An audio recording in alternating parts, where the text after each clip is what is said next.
بالی would اداکارائیں Vidya Balan اور عرفی جاوید رنویر سنگھ کے برہنہ photo shoot کے معاملے پر ساتھی اداکار کی دفاع میں سامنے آ گئی۔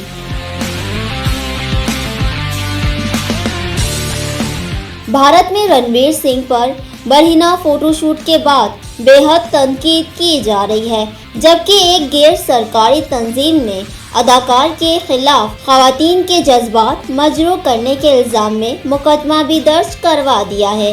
اداکار کی جانب سے تو تاحال اس فوٹو شوٹ کے بارے میں بات نہیں کی گئی، تاہم بالی ووڈ کی اداکارائیں ان کے حق میں بول پڑی ہیں۔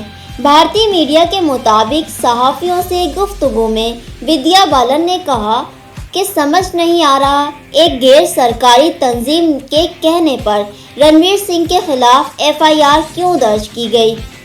انہوں نے مزید کہا کہ مسئلہ کیا ہے، کیا پہلی بار کوئی آدمی ایسا کر رہا ہے؟ پہلی بار کوئی آدمی ایسا کر رہا ہے ہم لوگوں کو بھی آنکھیں سیکنے دیجیے نا۔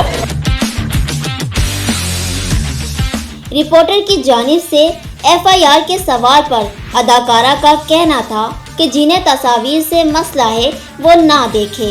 اگر آپ کو اچھا نہیں لگے تو پیپر بند کر دیجیے۔ دوسری جانب اپنے بولڈ ڈریس آپ سے مشہور بھارتی شوبیز شخصیت عرفی جاوید نے رنویر سنگھ کی فوٹو شوٹ سے خود کو منسوب کرنے پر ناراضگی کا اظہار کیا ہے۔ عرفی جاوید نے کہا کہ لوگوں کو رنویر کو سپورٹ کرنا چاہیے، لیکن اس معاملے میں مجھے نہ گھسیٹے۔ To watch more videos, please subscribe to our YouTube channel and click the bell icon.